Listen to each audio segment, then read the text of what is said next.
Every night after work, I'd drive home along the solitary rural road. One night it was different. The moon hung heavy in the sky, a pale orb illuminating the dense forest lining the road.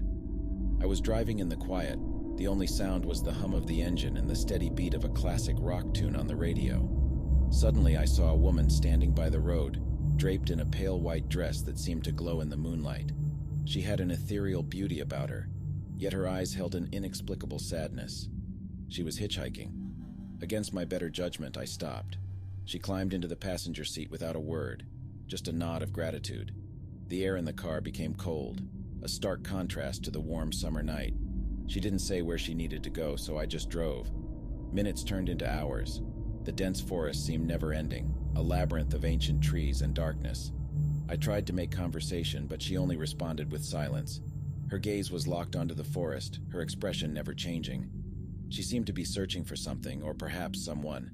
Feeling an inexplicable dread creeping into me, I glanced at the rearview mirror, and what I saw made my blood run cold. The road behind us was disappearing. Trees and foliage were growing rapidly, covering the asphalt as if we were never there. A thick wall of vegetation now separated us from the world we left behind.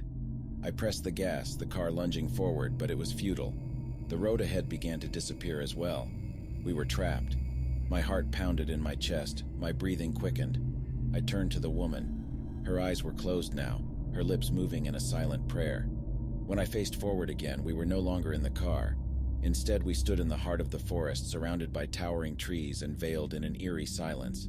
The car, the road, everything was gone. The woman was nowhere to be seen. I was alone. I turned around and there it was, my car. But it was rusted and covered in moss, as though it had been there for decades. That's when I realized the chilling truth. The woman wasn't the lost one, I was. She didn't enter my world, I had entered hers. The haunting forest was not just a forest.